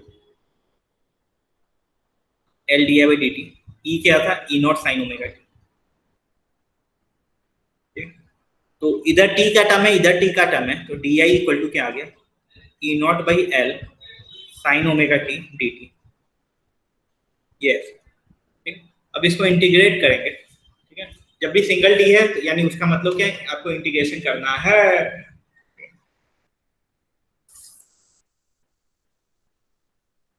तो इंटीग्रेट करेंगे, विदाउट लिमिट इंटीग्रेट करेंगे, तो याद रखिएगा, जैसे मान लो एक्स टी एक्स है, विदाउट लिमिट करते हैं तो x square by 2 plus constant आता है। जब भी बिना लिमिट का इंटीग्रेट करते हैं ना, तो वो इंटीग्रेशन में एक कांस्टेंट का टर्म आता है, ठीक है, अगर लिमिट के साथ करते हैं तो कांस्टेंट नहीं आता है, ठीक है, ये सब बेसिक चीज है, आप लोग पढ़े हैं, ठीक। तो डी आई का इंटीग्रेशन क्या होगा, आई साइन ओमेगा टी का क्या होता है, माइनस कॉस ओमेगा टी, अंदर में टी अकेला नहीं है, ओमेगा मल्टीप्लाइड है, वो डिवाइड हो जाएगा, तो E naught by omega L minus cos omega T I plus constant. Yes, किसी को भी कोई डाउट है? No, sir. नहीं, ठीक है, अपन कुछ ज्यादा कुछ किए नहीं है, साइन ओमेगा टी का माइनस कॉस होता है, अंदर में टी अकेला नहीं है, टी के साथ ओमेगा मल्टीप्लाइड है, उसको डिवाइड कर दिए, ठीक है, तो E naught by omega L आ रहा है, तो यहाँ पे एक्सएल का फॉर्मूला क्या होगा, 1 by omega L. तुम्हें यार गवार का गवार ही रह जाए, Omega L. ओमेगा एल होगा, तभी ना रे मूर्ख ई नॉट बाई एक्सएल आएगा। अजीब तुम मूर्ख है रे, एकदम जोरीदार है। ई नॉट बाई वो एक्सी था तो ये एक्सएल होगा, तभी ना आई नॉट होगा ई नॉट बाई एक्सएल, तो ओमेगा एल की जगह ही एक्सएल डाले ना रे, विवान कूट देंगे रे तुमको, ठीक है। चलिए उससे पहले हम लोग देखेंगे, तो देखिए तो ये करंट में दो टर्म आ रहा है, एक ये टर्म आ रहा है, एक ये टर्म आ रहा है। ये टर्म वेरिएबल है क्योंकि टाइम का टर्म है, यानी इसको कहते हैं एसी कंपोनेंट, यानी एसी कंपोनेंट मतलब टाइम के साथ ये वेरी कर रहा है। लेकिन ये कांस्टेंट है, तो कांस्टेंट एसी हो सकता है क्या? नहीं। नहीं, तो इसको क्या कहेंगे, ये डीसी कंपोनेंट है। कांस्टेंट क्या होता है, जैसे कि आपको लास्ट क्लास में भी बताया था, जैसे मान लो ये 2 एम्पियर है प्लस 3 साइन ओमेगा टी है, यानी ये जो करंट है दो करंट का सुपरपोजिशन है, ये करंट दो करंट का सुपरपोजिशन है, जिसमें एक करंट 2 एम्पियर यानी डीसी करंट और एक करंट 3 साइन ओमेगा टी जो एसी करंट है। ऐसा है कि नहीं है, यही है ना? हाँ सर। ठीक है। अब डीसी करंट के लिए डीसी सोर्स चाहिए, इस सर्किट में कोई डीसी सोर्स है क्या? नहीं। डीसी सोर्स मतलब बैटरी, बैटरी नहीं है, यानी डीसी का कंपोनेंट नहीं होगा, यानी इसमें कांस्टेंट 0 होगा, ठीक है। यानी तो अंग्रेजी लिख देता हूं मैं, आपको याद नहीं रहेगा। The constant of integration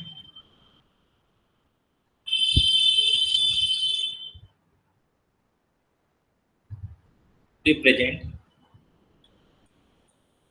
a current which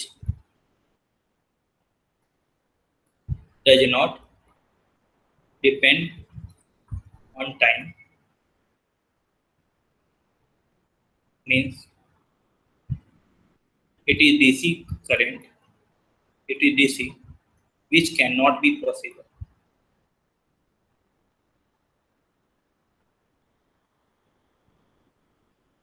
because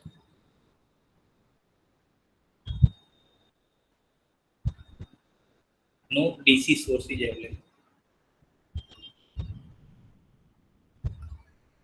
तो याद रखिएगा जो कांस्टेंट टर्म होता है वो 0, और सिंस ये एसी सर्किट है यानी करंट फ्लक्चुएट हमेशा करता रहेगा, तो इंडक्टर हमेशा एक्टिव रहेगा कि नहीं रहेगा?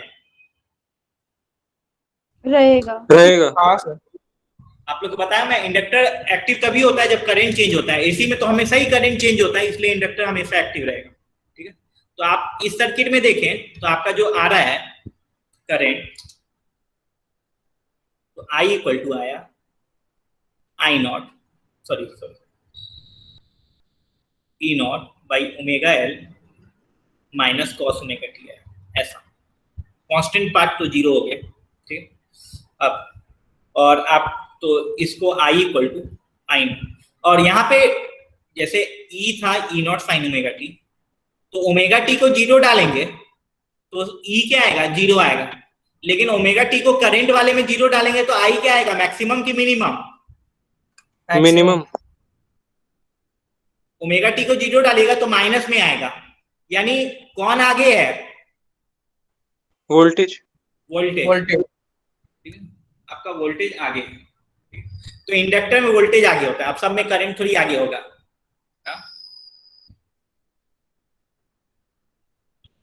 तो आपका जो I है वो था आपका sorry E not by omega L minus cos omega T था। तो कॉस को साइन के टर्म में भी लिख सकते हैं, 90 माइनस थीटा, ठीक। अब साइन के बाहर माइनस टर्म है तो वो अंदर ले जाइए, I इक्वल टू क्या आ रहा है, E नॉट ओमेगा एल, अंदर ले जाएगा तो वो उल्टा हो जाएगा, omega T minus pi by, ऐसा। तो I equal to I naught sine omega T minus pi by 2 आ जाएगा, यस, ठीक। ये सब जो मैं लिख रहा हूँ कर रहा हूँ, ये सब आपको बोर्ड में भी पूछता है। कैपेसिटी सर्किट में वो वोल्टेज करंट का रिलेशन बताओ, कौन लीड करता है, क्या पीक वैल्यू होता है, ये सब अपन टाइम पास नहीं कर रहा है, बहुत एकदम ध्यान से सुनने का। तो करंट ये आया और वोल्टेज आपका ई नॉट साइन ओमेगा टी था। तो आप देखिएगा टर्म में, तो वोल्टेज में जो फेज है ओमेगा टी है, लेकिन करंट में फेज जो है ओमेगा टी से पाई बाई 2 कम है कि नहीं है? Yes sir. ठीक है, यानी ये आपका इस केस में आपका करंट लीड करेगा। ठीक है, तो ये आपका ऐसा आ गया और ये आपका ऐसा आ गया। तो इसका पहले ग्राफ बना देने का, ये भी लिख देते हैं।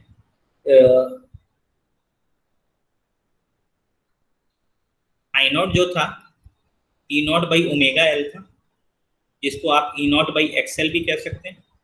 ठीक है, और XL equal to omega L होता है। ठीक है, तो एक्सएल का यूनिट क्या होगा? ओम। ओम। ठीक है, और इसको कहेंगे क्या? वो कैपेसिटिव रिएक्टेंस था, ये क्या था? Inductive reaction. Inductive reactance. Reaction नहीं रहे, केमिकल रिएक्शन करवा रहे हो तुम। इंडक्टिव रिएक्टेंस, ठीक है ना, चलो छोड़ो ना, भगवान जाने। ठीक है, और इसका यूनिट जो होगा ओम होगा। सबको समझ में आ रहा है ना? हाँ सर। Yes sir. यह इतना जोर से तो वो यस बोलता है और उल्टा पुल्टा आंसर करता है।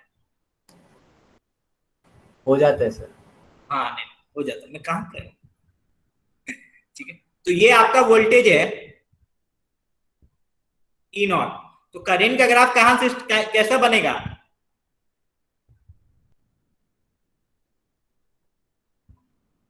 बोलो भाई। नेगेटिव। हाँ, तो माइनस कॉस थीटा था, तो कॉस थीटा ऊपर से बना, तो माइनस कॉस थीटा किधर से बनेगा? नीचे से। ऐसे बन जाएगा कुछ ऐसे। ठीक है, तो ये आपका मान लो ये माइनस ई नॉट, तो ये ईएमएफ और ये करंट। क्लियर है सबको? Yes sir. Yes, sir. तो एकदम सिमिलर है।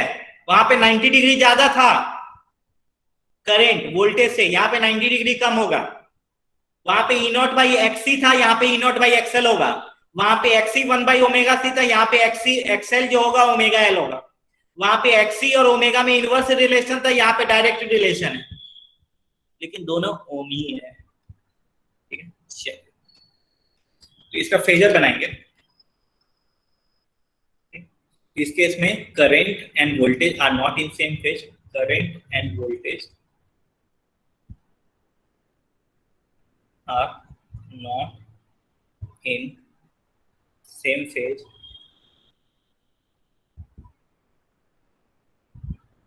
वी लीड करते हैं, लीडर है, V lead I by 90 degree और I lag behind I lag I. अरे मानसिक संतुलन बिगड़ गया मेरा भी। चलो ये ऐसा होगा।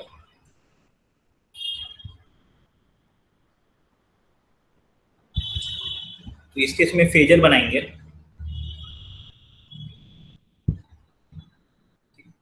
तो आपका ई जो था वो E naught sine omega T था, लेकिन आई जो है वो I equal to I naught sine omega T minus 90। तो ये मान लो ऐसा बनाया मैं, ये ई नॉट है, ये ओमेगा टी है। तो इसका वर्टिकल प्रोजेक्शन जो है वो आपका इंस्टेंटेनियस वैल्यू है। ठीक, मुझे बताओ करंट का फेजर किधर बनेगा? First quadrant, second, third, fourth? Fourth. क्योंकि ओमेगा टी से 90 कम है। ज्यादा रहता है तो एंटी क्लॉकवाइज, कम रहेगा क्लॉकवाइज। तो आपका नीचे की तरफ बन जाएंगे, ये करंट हो जाएगा। ठीक है, और ये टोटल एंगल जो होगा वो 90। ठीक है, इसमें सेम वही करेंगे। तो यहाँ पे जो आएगा वो I not cos omega T आएगा, नीचे की तरफ है इसलिए माइनस साइन, माइनस आई। ये आप सबको समझ में आ गया। एक्सएल effective resistance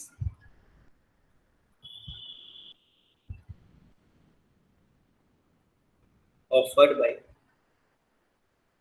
inductor, तो आपका एक्सएल जो था वो ओमेगा एल था। ओमेगा को फ्रीक्वेंसी के टर्म में क्या लिख सकते हैं, 2 पाई एफ इंटू एल, ठीक है, डायरेक्टली प्रोपोर्शनल रहता है। तो ओमेगा इंक्रीज होता है तो एक्सएल इंक्रीज होगा। फॉर डीसी सर्किट में फ्रीक्वेंसी कितना होता है, 0. फॉर डीसी सर्किट फ्रीक्वेंसी 0 होता है, तो एक्सएल कितना होगा, 0. 0.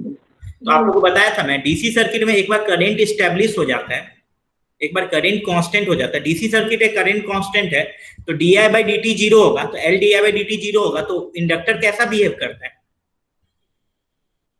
Plane wire. Plane wire. तो आप देखिएगा वैसा एक्सएल 0 आ रहा है, यानी इट ऑफर्स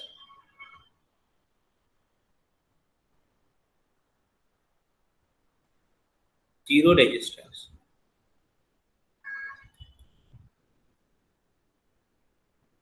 ये आपका फेजर उजर बना दिया मैंने। इसमें भी एक एग्जांपल अपन कर लेंगे।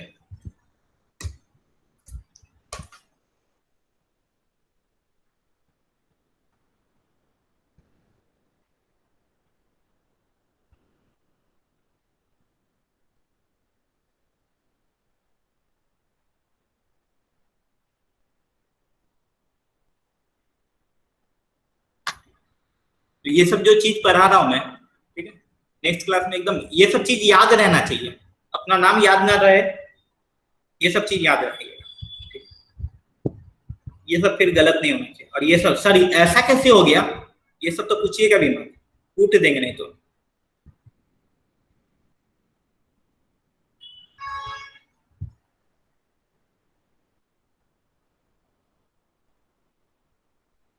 कुछ लोग मेरे से पूछ रहे थे सर 15 अक्टूबर के बाद क्लास में क्लास होगा क्या, ऐसा कोई गलत फहमी मत रखिए, मेरे ख्याल से इस साल नहीं हो पाएगा।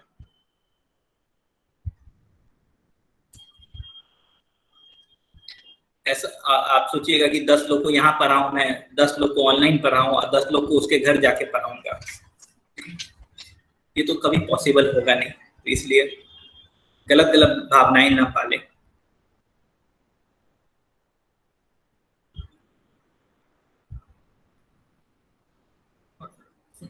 लगभग फिजिक्स तो वैसे भी हो गया है,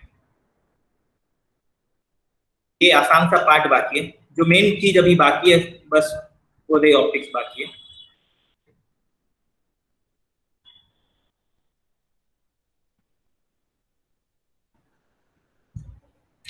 चलिए देखिए, तो आपको इसमें एक्सेल और current as a function of time, तो एक्सेल का फॉर्मूला क्या होता है, क्या होता है एक्सेल का फॉर्मूला, बोलो।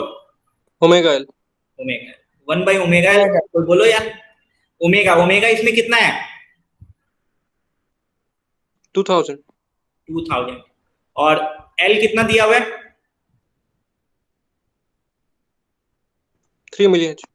मिली दिया हुआ है, मिली, तो ये 6 यूनिट क्या लिखेंगे, ओम. ओ, ओम. तो आई नॉट निकालेंगे, पीक वैल्यू का फॉर्मूला क्या होगा, I naught equal to E naught by X. E naught by XL, तो ई नॉट दिया हुआ 12 और एक्सएल दिया हुआ 6, तो 2। देखिए तीनों केस में 2 ही आया है, ऐसा अज्यूम मत कीजिएगा कि 2 ही हमेशा होगा, ठीक है, इसका वास्तविक जीवन से कोई संबंध नहीं है, तो मेयरली कोइंसिडेंस, ठीक है। तो आई आ गया, एक बार आई का पीक वैल्यू आ गया, तो I equal to I naught sine omega T, voltage का फेज लिख देंगे। अब मुझे बताओ +90 की -90, -9. -90 वोल्टेज आगे रहता है तो करंट पीछे होता है, कितना पीछे होता है, -90 से, तो ये आपका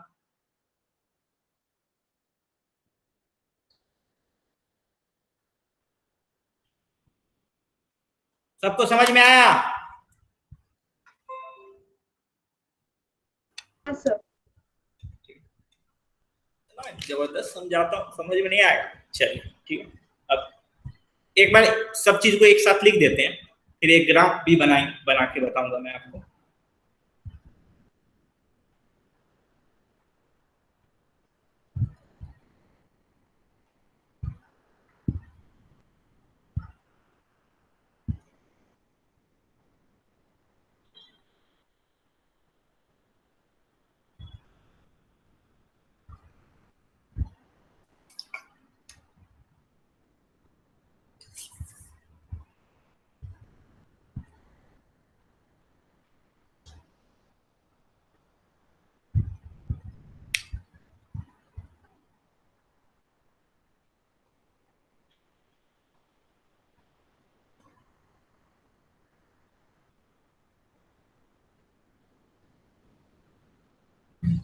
देखो सर्किट एलिमेंट में पहला रजिस्टर है,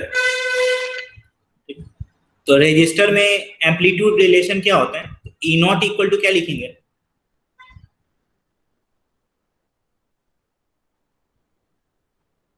जैसे आई नॉट एक बता ही देता हूं आपको, E naught equal to I naught R, P का वैल्यू निकालना है तो I naught equal to E naught by R होता है, तो E naught equal to R. इसमें सर्किट क्वांटिटी सिर्फ आर होता है, और इसमें वोल्टेज का फेज आई के रिस्पेक्ट में क्या होता है? 0। हाँ, मतलब सेम फेज में होता है, यानी यहाँ पे सेम फेज।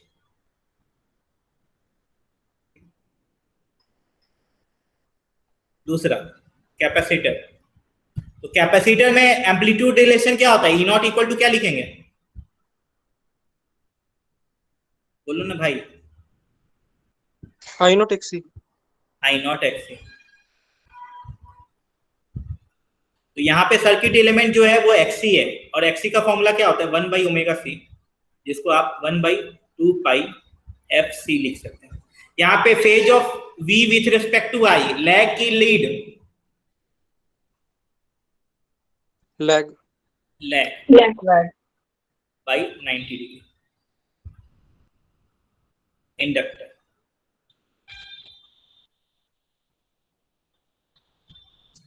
इंडक्टर में सर्किट ये क्या होगा? E naught equal to I not XL।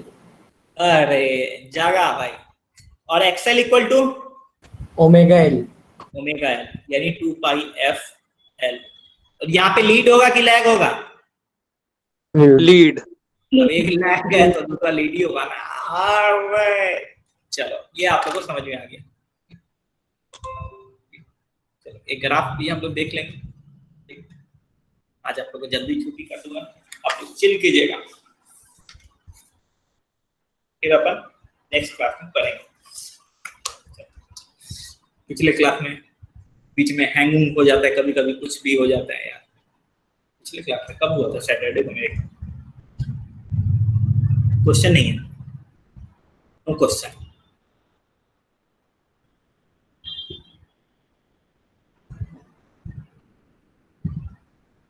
ये ग्राफ याद रखिएगा, ओमेगा के रिस्पेक्ट में या फ्रीक्वेंसी के रिस्पेक्ट में। रेजिस्टेंस, रेजिस्टेंस को ओमेगा या फ्रीक्वेंसी से मतलब है क्या? नहीं। नहीं। तो रेजिस्टेंस का ग्राफ ओमेगा के वर्सेज में कैसा दिखेगा?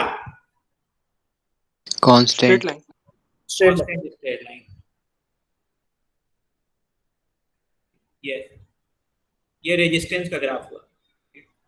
एक्सएल, एक्सएल वर्सेज ओमेगा का ग्राफ कैसा होगा? बोलो मेरे भाई। Straight line. स्ट्रेट लाइन, खाली स्ट्रेट लाइन बोलेगा, उसके बाद स्ट्रेट लाइन ऐसा भी बना देते हैं। Passing through origin. हाँ ऐसा बोलो ना, आधा मुंह में ही रख लेता है बात, ठीक है। तो ये XL directly proportional to omega है, ये एक्सएल का ग्राफ, ठीक है। एक्सी का ग्राफ कैसा दिखेगा? हाइपरबोला। बहुत ज्यादा हाइपर हो गया है, सबने बोला हाइपरबोला। अच्छा तो ये हाइपरबोला कौन सा करा? तो ये आपका एक्सेल है, ये आपका रजिस्टर है, ये आपका एक्सी है, ठीक है। ये सब एकदम याद रखिएगा, ठीक है। ये सब एग्जाम में पूछता भी है आपसे कि एक्सी और ओमेगा में कैसे है, ठीक है। तो याद रखिएगा, resistance does not depend on frequency. All clear? Yes. Yes, sir. चलिए, okay, bye bye, tata, cut लीजिए अब आप, बहुत हो गया।